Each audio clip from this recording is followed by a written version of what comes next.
Good evening, one and all. Glad to see you all. Let's start the week off with a little bit of a scientific adventure. Well, it's not really an adventure, is it? But we're going to dig into it. So, good evening, chat room. As you can see, I have listed the supporters below in my little ticker. I'll turn that off so it doesn't annoy you. Vaughn's sick. Aw, poor Vaughn. So good to see you, Shalini, Espresso Mechanic, Beats and Tapes, Julie C. That's all we've got in the chat at the moment, but that's fine. That's fine. If you're in the vertical chat, feel free to join in at any point. There's a horizontal chat and a vertical chat. They are separate. They're not conglomerated. I'll find some way of doing it at some point. There are two streams, vertical and horizontal. If you're in the vertical and you're not a subscriber, all you need to do to be able to chat is subscribe. There's no time limit. Once you're subscribed, that's it. There's no cost to you. Anyone who does wish to donate anything, we work on the value for value model here. So if you think you're getting value, you give me something back. I appreciate it. What else can I say? Right. As they say. No, I'm not going to say it. I can't do these YouTube. I just can't do it. These stupid things that they say. Anyway, you think you know what science is? Well, let's think again about that. Let's think about it properly. Because for years, we've been told to trust the science and bow to scientific consensus. What if the entire system is broken? What if the very method that built the modern world has been hijacked by corporate money, political agendas, and a cowardly academic culture that punishes dissent? In this live stream, I'm going to be opening up the case file on the scientific establishment itself. We're going back to basics to define what science actually is. A relentless process of trying to prove things wrong. Not right. Wrong. Let us pray the science. Indeed, Shalini. Now we're going back in time. So then we'll follow the money trail after that to see how corporate funding, especially from the pharmaceutical industry, has poisoned the well. And we'll examine how the pressure to publish or perish, a broken peer review system, and a terrifying reproducibility crisis mean that a huge amount of published research is just simply not true. Doesn't even need to be proven wrong. It's just not true. We'll look at modern examples, and we will look at examples from climate change to COVID-19. And these are, that's as always, is an evidence-based factual program. So we shall be exploring facts. And we'll look where consensus has been used as a weapon to silence debate and censor anyone who dares to ask the wrong questions. Modern day Galileo is being cancelled for heresy against the new religion of the science. This isn't about being anti-science. I'm far from it. I love science. This is about being pro-science, the real stuff, the kind that isn't afraid of a good argument and values evidence over expert opinion. And you know what? Expert or layman, it doesn't matter. You're perfectly entitled to challenge anyone. Absolutely anyone. There's no such thing as an absolute authority in science. So get your thinking caps on. It's time to start looking. It's time to stop looking at science wrong. So, right, let's get into it. I managed to get it out. So I must give you the disclaimer. So this live stream is for commentary and educational purposes only. Sergeant Grumpy is a character. All views expressed are part of a satirical and critical look at the topic. Always do your own research. Sorry, where's the rest of my script? Oh, that's not worked. Bear with me, people. I'll be with you in a second. I don't know what happened there, but I've only got half my script. We don't want to do that one. Right. Shalini Varma.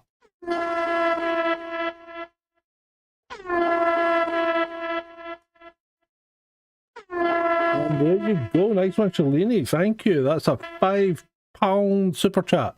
And you know what that gets? That gets you continuing to be advert free on the what's it called? The horizontal stream. Right. Now,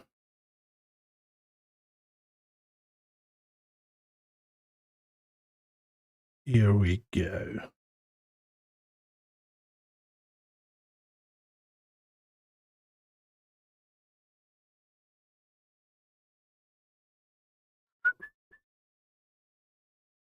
Okay, here we go. Part 1.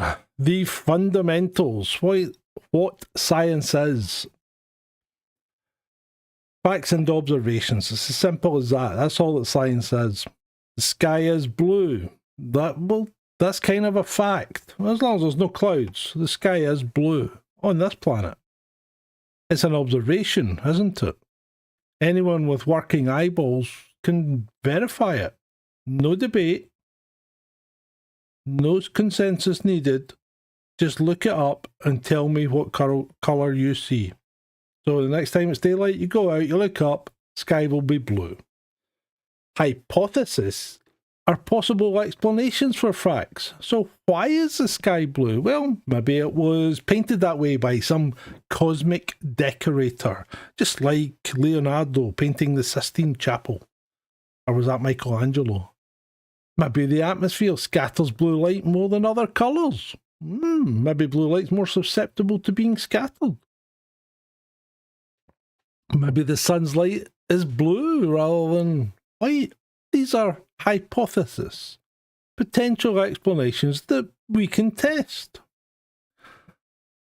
Theories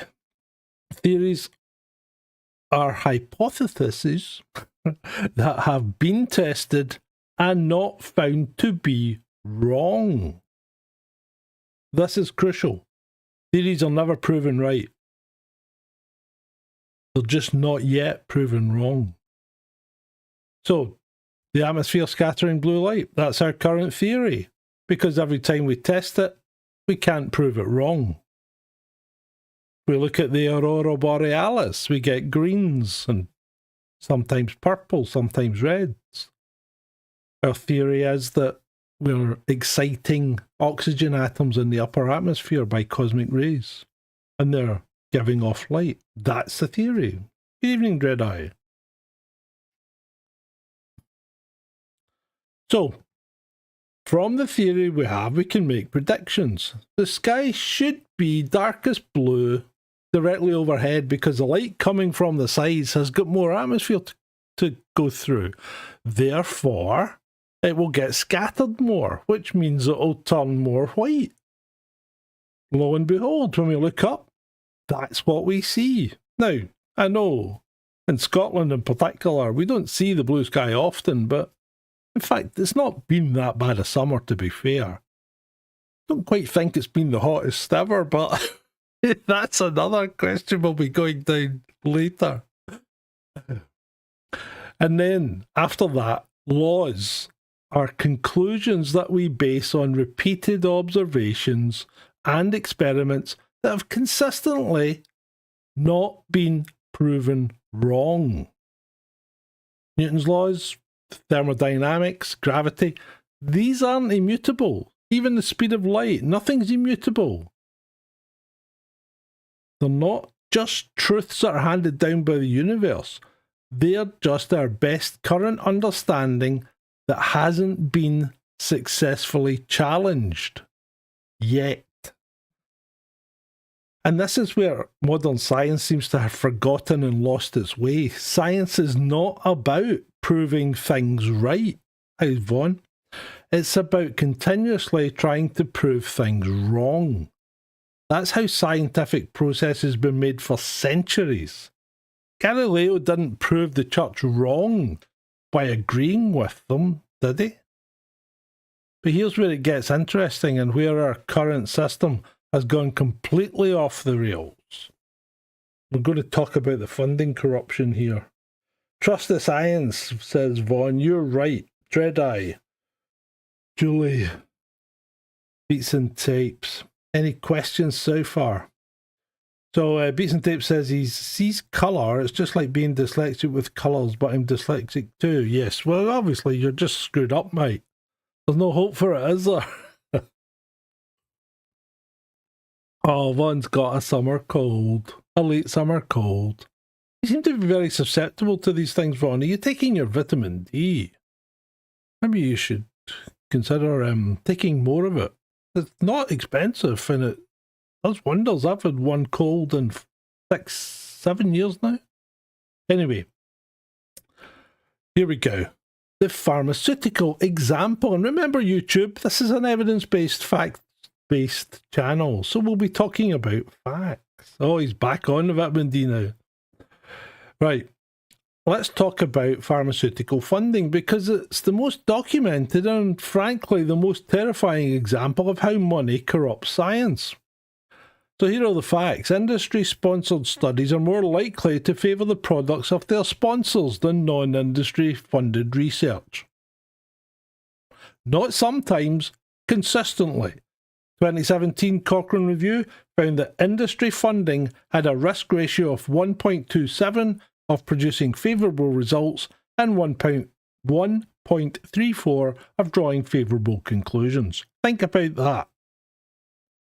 So if a pharmaceutical company funds a study, the chances of getting results in their favour increase by 27 to 34%. That's not a small statistical blip. That's a systematic bias. So how did they do it? Oh, let us count the way. Craig Burns says hi in the vertical chat. Hi, Craig. They frame the research questions to favour their outcomes. Now, we've all seen this, especially in YouGov polls and whatever, because the result of a poll means nothing if you don't know what the questions were and you don't know what the sample size is. You can't draw any conclusions from a poll that doesn't give you the basics. They choose doses and comparator agents that make their product look better. And we've seen this because some are comparing, I have seen trials where pharmaceuticals are comparing their proposed cure against something that's even worse than what they're trying to combat. Like their cure for, let's just say their cure for headache against, Ebola. They control trial design and they can change the protocols midstream. And they do this, and it's been documented. This isn't conspiracy theory. Here's Craig joined us in the horizontal chat. Hi, Craig. They can terminate trials early if things aren't going their way, and they do. They do. They restrict the publication rights because they're paying for it. And they reinterpret data to spin results favourably. And you've seen that. We have seen them do that as well. And this isn't just peculiar to pharmaceutical. This applies all across science. You've seen people like even Fred Hoyle, who was the Royal Astronomer, I think at one point, was getting telescope time taken away from him because of his extreme views on things like redshift. And he might have been right. Because subsequent people that have tried to go down the same route had their telescope time taken away so they can't investigate it. So it's not just one industry. This is endemic across all science in the modern era. It's just wrong. So the consensus problem. This brings us to the real poison in the well, consensus science. And there is no such thing as consensus science. That's a fallacy. when you hear politicians and activists say 97% of scientists agree, or there's scientific consensus, your bullshit detector should be going off. It should be screaming. Why? Because consensus has absolutely nothing to do with scientific truth. As Galileo himself said, and Galileo Galilei, in questions of science, the authority of 1,000 is not worth the humble reasoning of a single individual. Michael Crichton, that author, you probably know him well. I've read many of his books. He's a great author. He's the one that wrote Jurassic Park. He wrote another book called Prey about nanodrones, which is really scary. But the work of science has nothing whatsoever to do with consensus. Consensus is the business of politics.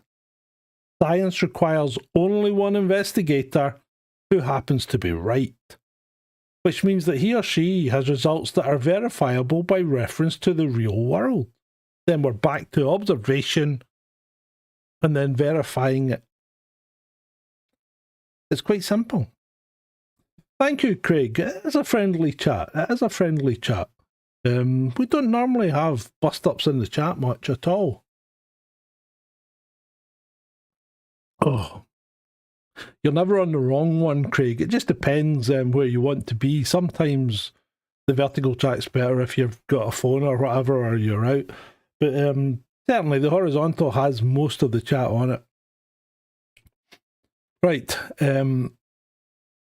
Has anyone else had any experiences of the settled science? Anyway, let's not go down that route. Paul Palizari on Vertical. Hello. Hey ho. So let's look at an example where the scientific consensus has been spectacularly proven wrong, which is fine because that's what science is. We try and prove things wrong. So for decades, there was scientific consensus that peptic ulcers were caused by stress and spicy food. Treatment was dietary or surgical. You either stopped eating spicy food or you cut the bit out. Then Barry Marshall and Robin Warren proposed bacterial causes in 1982, way back in 82, and they were ridiculed until they won the Nobel Prize in 2005. The consensus on continental drift was that it was impossible until plate tectonics proved that was wrong. Consensus said heavier than air flight was impossible, right up till the Wright brothers or some others proved them wrong. There you go. The pattern's always the same. Consensus becomes dogma. Dissent is suppressed until reality forces change. Because in the face of something that you have been saying can't happen, in the face of it happening, you have to change. It's like me and UFOs. I say UFOs aren't here because I've got so many reasons why they wouldn't be here. Distance. They wouldn't be. They couldn't be kept secret. They would expose themselves.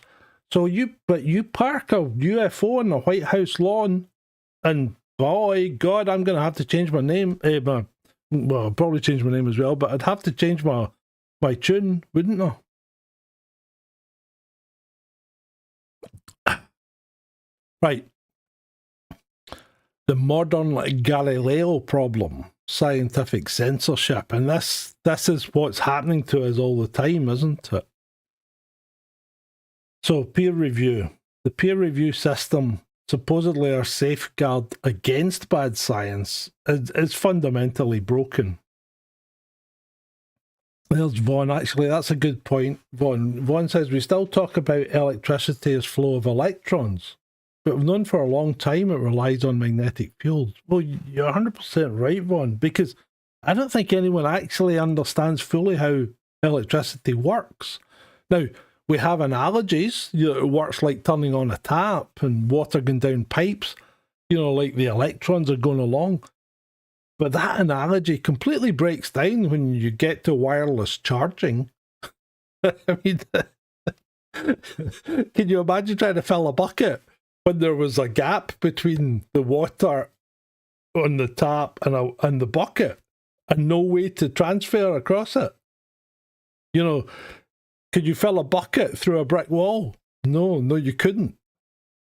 So how does wireless charging work? And that's a really good point, Vaughn, because nobody really knows how electricity works. And we know that, electrons on one are by generating a magnetic field on one side, it generates another field on the other by induction.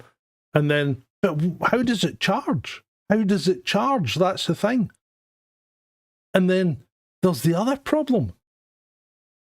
Batteries way different depending on whether they're charged or discharged. But you're not putting anything really into them. You drop, and there's a good test here because you can drop a battery if it's charged and it'll go dunk. And if you drop one that's discharged, it'll bounce. You should try it.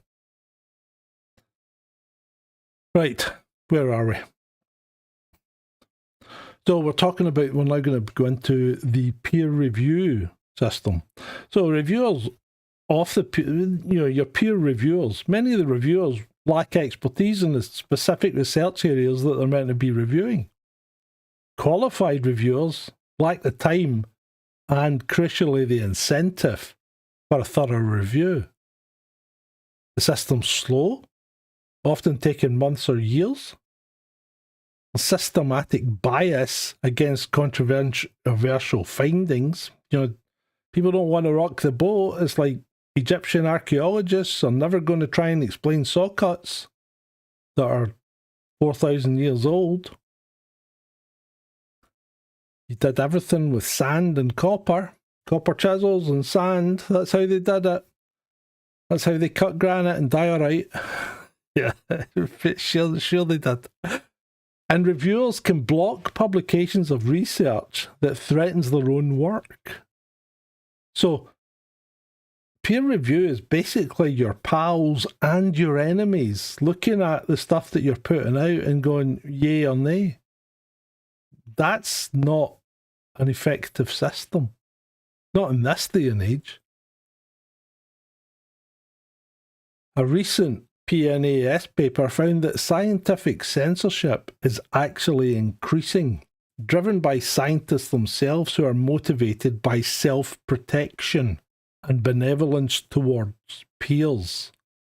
In other words, they're protecting their own careers and the careers of their friends by suppressing dissenting research. And we only have to look at things like, what would you call it? I should really turn that ticker off now, shouldn't I? But you should think about, do you remember the East Anglia climate gate? That was a cracker, wasn't it? Because they found all these emails about people changing readings and things like that. Now, whether they're right or wrong or real or not, it doesn't matter. It throws doubt on the whole process. So you can take from that what you will. Here's a fun fact. Retraction crisis. Retracted papers continue to receive attention even after they're retracted. Often more attention than controlled and published papers. Why? Because by the time papers get retracted, they've already been widely disseminated and the damage is already done. So what's the point in peer reviewing a paper if, some people are pre-publishing them now on the internet before they've even been to any kind of peer review. So your paper is out there straight away and people are either going to ridicule it or adopt it. And that's a good thing. It's things that you would never know about electric universe theory if you had to wait on peer review. It would always be hammered down. So the number of retractions has been steadily increasing from fewer than 100 annually before the year 2000 to nearly 1,000 in 2014. While some of this reflects better oversight, much of it reflects the pressure of publish or perish culture, forcing researchers to rush substandard work into publication. Recent surveys show that 91% of US faculty reports are at least somewhat likely to self-censor in publications, meetings, or social media. 34% have been pressured by peers to avoid controversial research. And 25% report being very or extremely likely to self-censor in academic publications. That's pretty poor. If people are and you know, we're no stranger to self-censorship, are we? Especially if we're on YouTube or Twitter before Musk, well, even after Musk took over. Or if you live in the UK, are you now in the process of having to self-censor in order to retain your freedom? Really think about it. Are people self-censoring because they think they have to retain their freedom? Or do they have to self-censor to retain their freedom? It's a good question, is it not?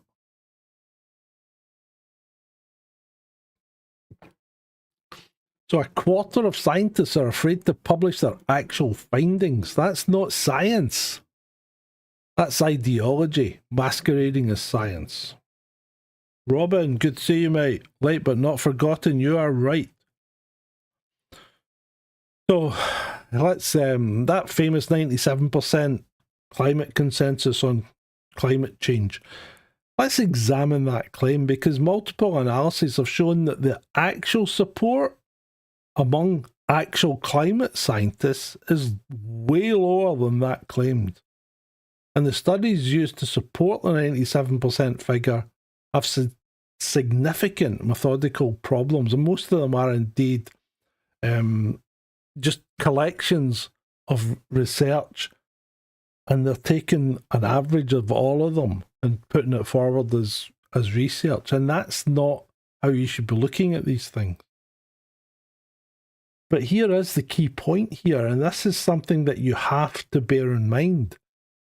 Even if 97% of these scientists do agree on something, that doesn't make it scientifically true. It doesn't have any bearing whatsoever.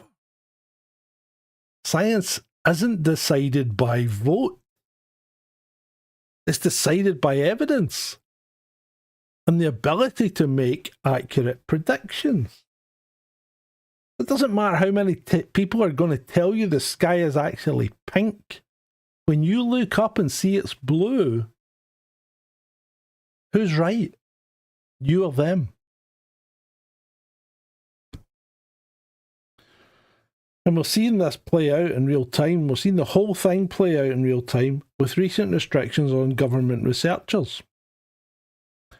The National Cancer Institute has issued guidance requiring extra review of research on 23 controversial topics, including vaccines, autism, and fluoride. Now, special guidance,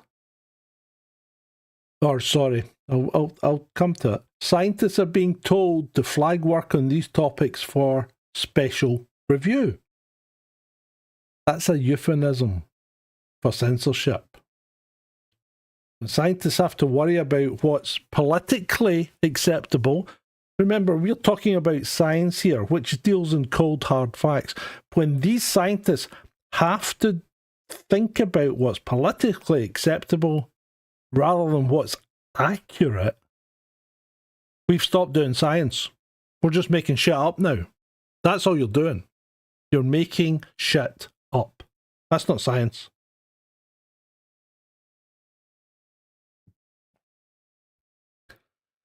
The reproducibility crisis. Here's the dirty secret. Most published research findings are false. What? What? Yeah. Most published research findings are found to be false.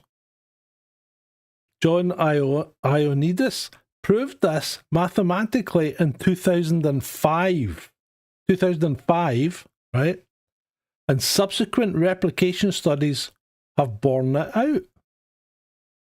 The Reproducibility Project in Psychology found that only 36% of 97 significant studies could be replicated. Now that's psychology. Okay. Imagine if the same 36% applied to actual experiments where you're doing physical experiments like, you know, combining chemicals and you can't reproduce them. Look at cold fusion.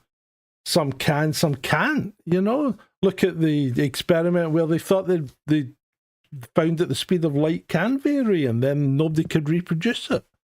All these things, most published research is found to be false.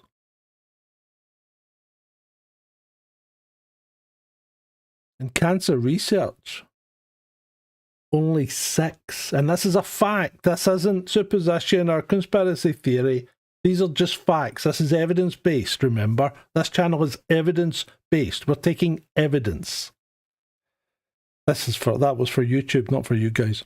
In cancer research, only 6 out of 53 landmark studies could be replicated.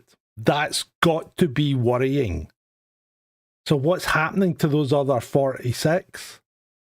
Are people taking them as indicative of what they should and shouldn't be doing to treat people? I don't know. I'm not suggesting they are or not. But it's a worrying statistic, isn't it? So it's not a small problem. It's a fundamental crisis that undermines the entire enterprise completely. Right, we're getting a lot of chat here. What have we got going on? The sky is pink. Yep, the truth is the truth. Even if, of course, it is this person mechanic. That's exactly the point, isn't it? Galileo had 99.9% of everyone against them, and he was right. And it doesn't matter how many people conspire or collude or even say you're wrong. It just doesn't matter. If you're right, you're right. So Julie says she checked out baby milk today. Rapeseed oil, sunflower oil, semi-skimmed milk and fluoride. These seed oils are never a great thing, and that's just my opinion. I avoid seed oils at all costs. In fact, today I'm on a fast. So that's me done. I've done about 26, 27 hours since I last ate, so that's all right.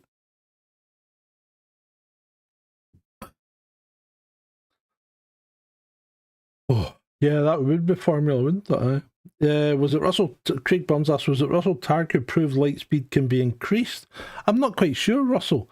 I have a big problem with light as we understand it. And there's one guy who I think is a high school teacher, and he made a YouTube video about it. I'll see if I can find it and put it up on the website. Because if you're ever looking for more detail, sergeantgrumpy.com, all the research links and the information goes up on sergeantgrumpy.com.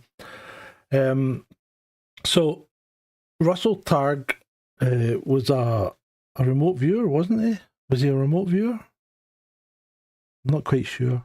Or am I thinking the Hal Putoff? And anyway, I know he was involved in that, and we have looked into that in our rabbit holes, both Ed and I. But the speed of light is weird because they keep saying it's particles, and it can't be a particle. Well, one, the faster you go, the more your mass increases. So how can you have a massless particle? That's the thing that I don't get. How do you have a massless particle? I can only see light working as a wave, a perturbation of a medium. And that's where you have to go back to the ether. And that might sound crazy, but, you know, better minds than I have still believed in the ether. Einstein may have been one of them, actually, but Tesla certainly did. And I can't understand how a particle can go through a medium, slow down, then speed up when it leaves it. And that's what light does. And they say that's because it's having to take a circuitous route round the other particles. So it's having to drive round the other particles, which makes it slower. But that's a loss of energy for a particle. So where's it getting the energy to speed back up? That's just one. I don't think light can be a particle or a photon. I really don't, Craig. I can't understand how anyone can think it can be. And I might well be wrong, or I might be right. Because the tooth light experiment can be explained without light being a particle. Frequency is a wave. Frequency is a property of waves, and I agree with it. I agree with you there. Yeah, right. If we want to go into light, we can do that on another show, I think. I tried Grok out the other night. I had a conversation with it about light, and it wasn't impressing me. But it doesn't usually, to be fair. Right, so science as the new religion. Let's look at the pattern and the parallels. Unquestionable orthodoxy. Settled science. Obama is to blame for that one, isn't he? The science is settled. No such thing as settled science. If you have something set in stone, you're now in a religion. Punishment for heresy. Well, what do you mean, Grumpy? Well, career destruction, censorship. Look at the woman that found that wall in Mexico. The archaeologist found a wall in Mexico that just shouldn't have been there. Way older and under layers that it shouldn't have been under, so there should not have been a wall, and she has been destroyed. Appeals to authority rather than evidence. Oh, could this have something to do with the experts say? Yeah, that's exactly what that is. Every newspaper that starts with experts say, no, name names, show me the evidence. Don't tell me people talking about it. That's experts say is just trust me, bro, in a fancy word format. Just think about that. Experts say, trust me, bro. You know, it's the same thing. Exactly the same thing. Ritualistic behaviours. So we get peer review, consensus statements. Yeah. So tagging up to be a religion at the moment. It could even be a cult. Protection of the priesthood. Scientific establishment. Tenure. Yeah, okay. Don't question your elders. Indulgences. You'll get funding if you give us the answers that we're looking for. Wow, this actually sounds more like a cult than a religion. Does it sound familiar? It should. We've turned science into a religion, complete with high priests, sacred texts, and excommunication for apostates. And we've done that. It is a religion, if not a cult. The Galileo parallel. Galileo wasn't just censored by the church, he was censored by his academic peers who appealed to church authority to shut him down. They were that threatened by his thinking. His contract wasn't renewed at the University of Pisa, and he faced hostility from fellow professors who viewed him as threatening their established beliefs. Does that sound familiar? This happens today in our learned towers, does it not? Our institutions. Today's dissenting scientists face exactly the same treatment. No funding, cancelled conferences, retracted papers, destroyed careers. So what does real science look like? Well, real science is sceptical. In fact, it's a bit Scottish, isn't it? It's sceptical, it's argumentative, and it's never settled. It's constantly trying to prove itself wrong. It welcomes challenges because that's how we get closer to the truth. And, you know, you can sit here and you can sit on YouTube and be a creator and just pump out bullshit day after day. Or you can try and do something that you think might be interesting in it. And even if in a tiny, tiny bit, educate people and get punished for it. Because, yeah, you know what's happened to the channel in the past. You get punished when you don't toe the line. So, how do we... Real science doesn't need consensus. It's the worst thing possible if you're a scientist. It needs evidence. It doesn't suppress dissent. It thrives on it. It doesn't appeal to authority. It appeals to reality. We need to get back to basics. We need to return to the fundamentals. We need to question everything, especially the experts. Yeah? We need to demand evidence, not consensus. I don't care how many scientists say, you know, sheep are goats. If I can tell you that's a goat and I can prove it's a goat and my hypothesis is tested and it's found to be a goat, then I'm right. You're wrong. I have proven you wrong. No matter how many of you say it. We need to reward dissent. We need to reward the people that call out science. Not conformity. Because what benefit is there in me coming along and going, oh, you've done a great job there. That looks really good. Well done. I think I'll just adopt that. I'm not going to try and fix it or work out if it's right or try and improve it or even see if it doesn't work. I'll just adopt it. Yeah.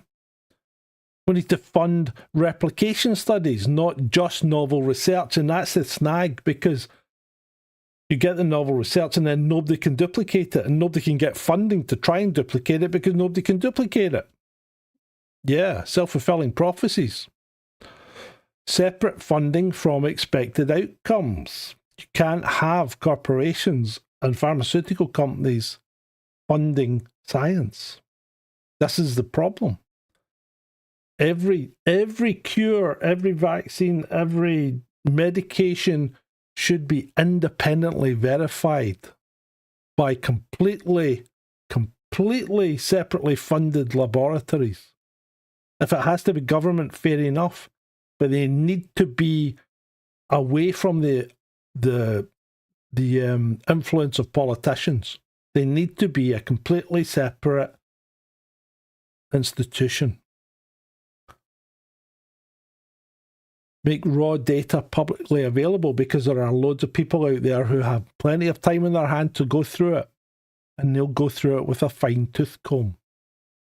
And that needs to be done, because people are making statistical anomalies real. You know, they're looking at things and then saying, well, that's unlikely to have happened. I mean, for instance, look at the AfD candidates that have died, but people say that's statistically very unlikely to happen. Yeah, one guy said that and everybody's jumped on the bandwagon, but when you look at it, huge pool, over 20,000 candidates. They're all old, or they had diseases. You know, and then we get all those wild theories about, well, maybe they're picking on people that are old and got diseases. Yeah. It's a local freaking election. Who's going to benefit?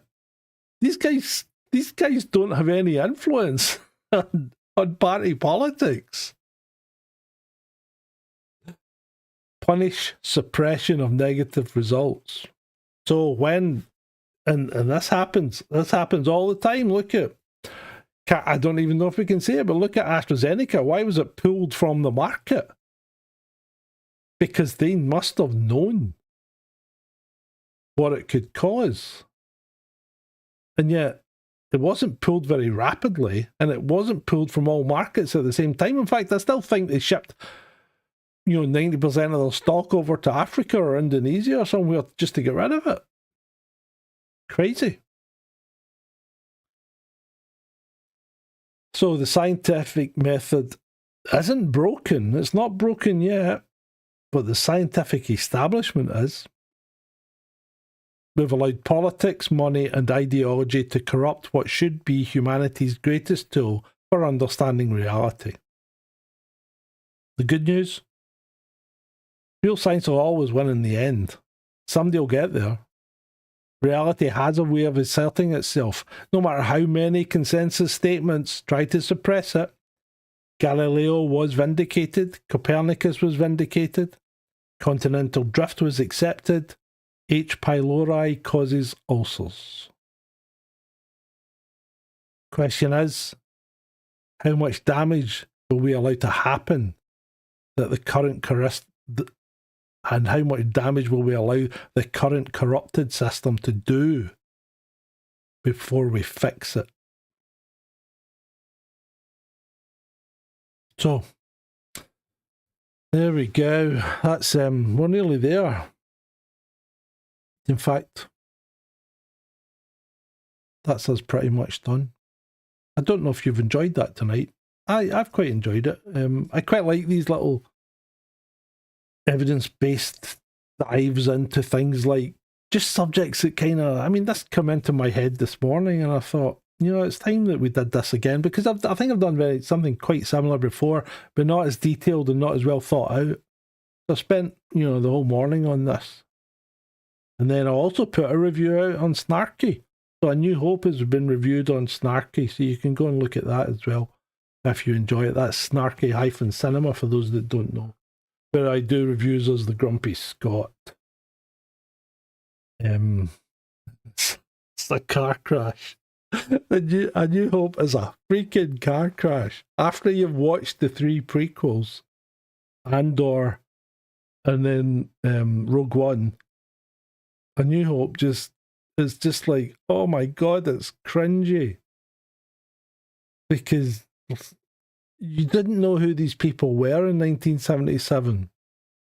You didn't know the backstory, and to be honest, why anyone would give them such a backstory, I just don't understand. Anyway, I've changed the position of my microphone. I don't know if it's better or worse. I would appreciate any feedback. I'm sure somebody would have would have jumped up and said, Sergeant, I can't hear you, earlier on. Sound is fine, thank you. That was coming from my wife. I'd be battening the hatches down thinking, something's wrong. But from you, Espresso, I'll take that as a thumbs up. Right. And remember the Ewok movies? Oh, I don't think I've seen... Well, the Ewok movies, you mean like Return of the Jedi? That's Ewok movie, isn't it? Yeah. That'll be it. Next will be The Empire Strikes Back. That's the best Star Wars movie ever. The last time I saw it. But I'm not quite sure. I don't know if there were. God, don't tell me there are actual Ewok movies, Robin. Oh, good grief, no. I can't. Are they cartoons? I just can't do it. Can't do it. Anyway, I think I'm going to have to leave it at that. But thank you all, and thank you all for those that donate. And I really appreciate that, because it does keep me going. It's not my sole reason for going, but I do like it. And yeah, hit the like button, evangelize, tell people, share it. If you don't like it, why the hell are you still here? Because it's been great for you.